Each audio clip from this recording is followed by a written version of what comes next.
Bienvenue dans ce flash d'information du week-end sur d'ici TV, la télévision des Alpes du Sud. Avant toute chose, l'émotion, la douleur de toute une famille et des proches de Simon Brun, ce jeune de 23 ans décédé des suites de ses blessures dans une avalanche qui a eu lieu, vous le savez, dimanche dernier à Saint-Véran dans le Queyras.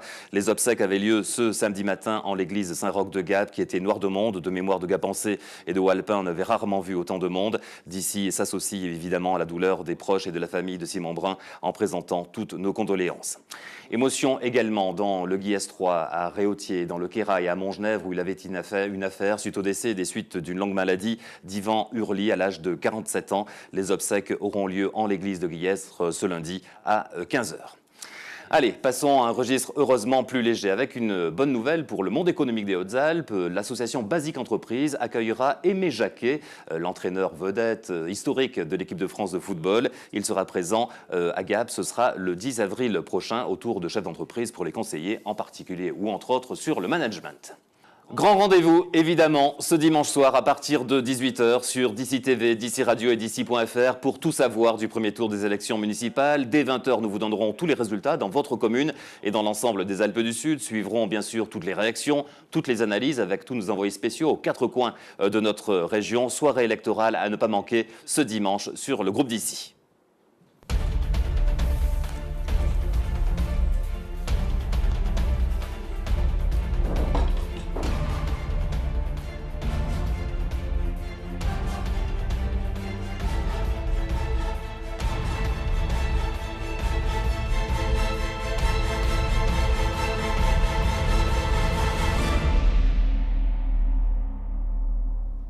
Rendez-vous ce dimanche soir avec toute la rédaction d'ici. Un laboratoire de cannabis démantelé à Vars, dans la station du Guillestre 3. C'est une habitante qui, intriguée par les odeurs fortes et persistantes, a alerté les gendarmes. Ils sont intervenus finalement ce vendredi lors d'une perquisition où ils ont découvert un petit laboratoire et surtout de la culture de cannabis. Le détenteur, lui, se décrit comme un jardinier. Il déclare avoir cultivé pour sa propre consommation afin de rester, je cite, discret et isolé de tout trafic ou réseau. La décision de la justice, eh bien, sera rendue le 13 mai prochain. Le cannabis qui n'est pas forcément une bonne solution pour ceux qui sont dépressifs. En tout cas, dans notre région, nous sommes des gros consommateurs d'antidépresseurs. Le sujet et le reportage de Valentin Doyen. Le chiffre surprend. En 2013, la consommation moyenne d'antidépresseurs était de 7,01 comprimés par jour et par habitant dans les Hautes-Alpes. Selon une récente étude menée par IMS Health et relayée par Le Point ou encore Santé Magazine, la consommation en région Provence-Alpes-Côte d'Azur est l'une des plus fortes en France, juste derrière le Limousin ou l'Auvergne. Selon cette étude, les départements où l'on consomme le plus d'antidépresseurs sont les plus peuplés de personnes âgées, de célibataires ou encore de couples sans enfants. Direction Saint-Chaffré, à présent, et plus précisément Chantemerle, où les paroissiens ne sont pas contents. L'église ou la petite chapelle de Chantemerle a été fermée suite à des problèmes de travaux à mettre en œuvre. Écoutez, le maire Henri Raoux, le maire qui ne se présente pas à sa propre succession d'ailleurs à Saint-Chaffré, expliquer un petit peu où l'on en est sur cette affaire de chapelle de Chantemerle à Serre-Chevalier. Elle est fermée depuis pratiquement une semaine, tout simplement pour des raisons de sécurité. Il y a un arrêté, disons, qui date déjà d'un certain temps qu'on n'avait pas appliqué et tout récemment la commission de sécurité départementale est passée. Elle a émis un avis défavorable puisque ce bâtiment ne possède pas de système de protection incendie, détecteur de fumée, porte-coupe-feu et autres, et notamment aussi sur le réseau électrique. Nous avons informé les personnes qui s'occupent du catéchisme ou autre, et notamment le responsable ecclésiastique sur Briançon. Nous l'avons informé que la commune mettait à disposition de ces gens-là des salles éventuellement pour exercer les activités de catéchisme. On a demandé à un géomètre de nous faire un relevé de l'état des lieux. Et c'était programmé que, en fonction de ces relevés, de lancer une consultation éventuellement pour faire les travaux à l'intérieur de ce bâtiment, pour le rendre conforme, disons, aux règles de sécurité, puisque ce bâtiment est classé en ERP, c'est-à-dire établissement qui reçoit du public. Cette saison, plusieurs portes ouvertes avaient lieu dans des lycées ou des établissements scolaires ce samedi. C'était le cas du côté de la MFR à Vent-Avant, mais également au quartier Graffinel, au sud de la ville de Gap, les portes ouvertes de l'Institut des métiers, l'IDEM 05. Beaucoup de monde pour comprendre quel est le système de ces formations en alternance, un peu au lycée, un peu en entreprise. Écoutez l'un des formateurs. Certains qui sortent les 3/4 du temps du collège viennent ici, donc ont des idées très arrêtées sur certains métiers, donc vont dans des secteurs précis, alimentaire, bâtiment, et donc là ils vont directement dans leur métier, restaurant, serveur. Par contre pour d'autres, donc aujourd'hui qui se cherchent encore, ils découvrent le métier donc aujourd'hui en faisant le tour des ateliers et se préconisent plus vers un secteur, le bâtiment, l'automobile, mais vraiment en découverte, et donc ça leur permet d'approfondir et de finaliser leurs idées. On est plus là sur une idée de conseil, parce que bien sûr on va essayer de les faire venir dans notre secteur, mais ce n'est pas vraiment le but. Il faut d'abord que ce soit une volonté de l'apprenti. Si on le prédestine à un endroit et qu'il n'a pas envie de venir, du coup il ne sera pas intéressé par le métier, il va partir ailleurs et du coup il va se louper. L'intérêt c'est vraiment de l'aiguiller vers ce qu'il ressent en priorité, vers sa motivation principale. Restons dans le domaine de l'éducation et la pluie, l'humidité, le froid ne les a pas arrêtés. Ils ont couru pendant 24 heures. Ce sont les jeunes lycéens, les jeunes collégiens exactement, les professeurs et les parents d'élèves du lycée Paul Hérault de Gap. Vous savez, ils veulent sauver la fameuse classe de 3e DP6 qui est menacée. Écoutez Marc Alboui, il est professeur au lycée Paul Hérault. Il fait partie de ceux qui ont couru pendant 24 heures dans la pépinière de Gap. Ça a tenu toute la nuit. On était même sur tous les créneaux 2, 3, 4... à tourner sur le parcours, donc très très positif. Et on a réussi à tenir 24 heures. On est content parce que 24 heures, depuis le départ, c'était pour les classes, une classe de 24 élèves, donc c'était symbolique et réussi. Alors les suites de l'action, on va faire lire, il y a mardi un comité technique académique avec le recteur, on va faire lire une motion par les responsables syndicaux qui y seront, et on va demander une entrevue avec le recteur. On pense qu'il peut encore se passer quelque chose. Jusqu'au mois d'avril, de toute façon, c'est un peu ouvert, le recteur peut encore décider de revenir en arrière. Alors de toute façon, si on continue, c'est que quelque part, on y croit encore un petit peu. Voilà pour cette belle opération qui aurait très bien pu passer dans le journal des sports d'Adrien Citour. On y vient justement au sport maintenant avec vous, Adrien. La page sport avec du hockey et les Diables Rouges de Briançon qui connaissent enfin leur adversaire pour la série de finale de Ligue Magnus, et ce sera Angers. En s'imposant 4-1 contre Rouen ce vendredi soir, les Ducs d'Angers ont décroché leur ticket pour les finales de Ligue Magnus. Comme les Diables Rouges sont déjà qualifiés et étaient en meilleure position à la fin de la saison régulière, c'est donc à Briançon que se déroulera la première rencontre de la série de matchs ce mardi, suivie d'une seconde ce mercredi. Allez les Diables Rouges donc. Autre sport, autre endroit, le twirling bâton à Gap. Ce week-end, 180 athlètes, filles et garçons, sont réunis au gymnase La Faille pour participer au championnat régional de twirling bâton de la Ligue PACA. Une majorité de filles sont présentes avec des niveaux allant de National 3 à National 1 Elite. Écoutez Edith Guichard, membre du bureau directeur de twirling bâton de Gap. Chaque athlète passe entre 1 minute et demie et 2 minutes 30, ça dépend de la catégorie, ça dépend de l'âge, ça dépend du niveau.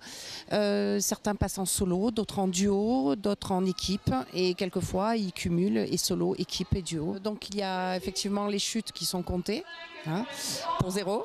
Et ensuite, il y a des notes techniques et des notes artistiques, un petit peu comme au patinage artistique. Et il y a 2 jurys qui notent.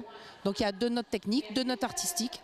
Donc les solos sont notés sur 10 et les duos et les équipes sont notés sur 100. On continue avec le Vars Tournament, la 2e édition. C'est du slopestyle et c'est la neige qui s'est invitée ce samedi sur les pistes de Vars. Mais ça n'a pas empêché la compétition et les 16 freestylers de s'élancer sur les parcours. Écoutez l'un d'entre eux d'ailleurs, Josie Wells, freestyler australien, l'un des favoris, 4 fois médaillé des X Games. Ce format de compétition, avant c'était un format d'entraînement pour les pros, c'est-à-dire qu'ils s'entraînaient avec ce format-là en se donnant des figures et en suivant les uns et les autres. Et donc il dit c'est rigolo, avant je faisais ça et là c'est une vraie compétition. Donc avant on le faisait de manière assez naturelle et maintenant ça devient une compète et un format de compétition, donc c'est assez excitant. Que devient Elisabeth Shaw, la skieuse eau alpine depuis Saint-Vincent, victorieuse sur les circuits Coupe du Monde en 1982 avec une victoire en géant à Saint-Gervais et sa 11e place au classement général. Jean-Marc Passeron est allé à sa rencontre dans la station donc depuis Saint-Vincent. Je n'ai pas décroché puisqu'en fait mon mari est entraîneur de ski, donc lui il entraîne le club de Briançon et mon fils pareil entraîne le club de Briançon, donc je suis toujours un petit peu au fait des résultats des jeunes et des moins jeunes. Quand vous avez le temps, parce que maintenant une affaire comme ça doit vous occuper. Oui, ça m'occupe environ 14 heures par jour, 14-15 heures par jour. Si peu. On voit que des gens contents ici. Hein. Alors c'est le paradoxe depuis Saint-Vincent. On voit souvent dans les stations villages ou dans les grandes stations. Et ici, on est dans un intermédiaire, mais finalement très très agréable. Hein. Ça reste à échelle humaine, mais c'est déjà une station avec un domaine skiable digne des plus grandes. Tout à fait digne des plus grandes puisqu'on a fait des Coupes du Monde. Et en fait, je pense que le fait que Puy-Saint-Vincent, 1400 soit le village, il y a une autre convivialité. Tous les commerçants d'ici sont des gens d'ici. Donc il y a un esprit famille qui est là. Ah, merci de ce petit moment-là. On t'a fait prendre un peu de temps. Il n'y a pas un bouquin, un souvenir qui reste de la grande époque? Bien sûr, les 100 ans de compétition de ski avec l'étoile valouisienne. Oui, parce qu'ils ont fêté leurs 100 ans il n'y a pas longtemps. Il n'y a pas longtemps, tout à fait. Il y a Montgenèvre, Valouise, le club de Valouise qui a fêté ses 100 ans. Parce qu'on trouve un peu Babette Chaud dedans. Bien sûr, regardez. Ah ben regardez là, Elisabeth en équipe de France de ski. Bah, elle n'a pas changé, Elisabeth. Non, elle a un peu vieilli comme tout le monde. Hein. Sans plus. Voilà, la page de sport est maintenant terminée. Retour à l'actualité d'ici. Merci, cher Adrien. Terminons avec le printemps. Il nous joue un petit peu des tours ce week-end, évidemment, mais il est bien là, ou en tout cas pas très loin. Les jardins se préparent. C'est le cas d'un passionné de jardin. Il est à Neuf. Il s'appelle René Léautier et Clara Lostis est allée à sa rencontre. Le printemps est enfin arrivé et c'est donc le moment de s'occuper de son jardin. Une activité qui fait du bien et qui permet de manger sain. C'est la première des préoccupations de produire des légumes sains, des légumes de qualité, des légumes de saison et surtout des légumes qui ont du goût.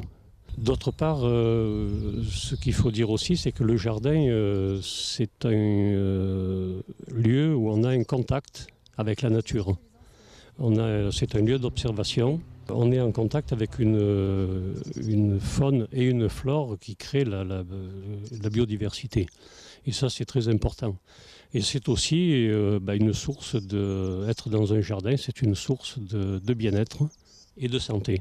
Jardiner est donc une activité simple et bénéfique, mais si vous n'êtes pas encore au point, René Léautier vous donne quelques conseils. C'est le moment de préparer la terre pour mettre en place les légumes qui vont être semés ou plantés. Par exemple, pour l'ail, l'oignon et les petits pois, c'est des espèces qui devraient déjà être mises en terre. Voilà, parce que c'est des plantes qui ne craignent pas le froid, donc on peut les mettre en terre à partir du mois de janvier. Tous les plants, que ce soit les tomates, les aubergines, sont à mettre en place beaucoup plus tard parce que les températures ne sont pas encore favorables pour installer ces plants. Par contre, on peut déjà prévoir les pommes de terre qui seront à mettre en place dans une quinzaine de jours. Donc tous les carottes, les betteraves rouges qui peuvent se semer. Donc ces semis-là, on peut les faire aujourd'hui. Il y a tous les fruitiers, tous les fruitiers les pommes pommiers, poiriers, abricotiers, qu'on peut planter en ce moment. C'est la bonne période pour faire les plantations. Vous savez maintenant ce qu'il vous reste à faire. Arbres, fruitiers et légumes n'attendent plus que vous. Passez un bon week-end, profitez bien des petites et belles stations qui ferment ce week-end. C'est le cas de l'Aille, de Céus, mais également de la Grave Villard-d'Arène pour ce qui est évidemment des stations de basse altitude. Le téléphérique évidemment de la Mèche, lui, reste ouvert. Le derby de la Mèche d'ailleurs se prépare pour bientôt. Profitez aussi des Étoiles d'Or à Montgenèvre, du Vars Tournament. Et puis rendez-vous ce dimanche à partir de 18h pour cette grande soirée électorale à l'occasion du premier tour des élections municipales. 24 heures sur 24, 7 jours sur 7, toute l'actualité des Alpes du Sud et dans le monde. D'ici.fr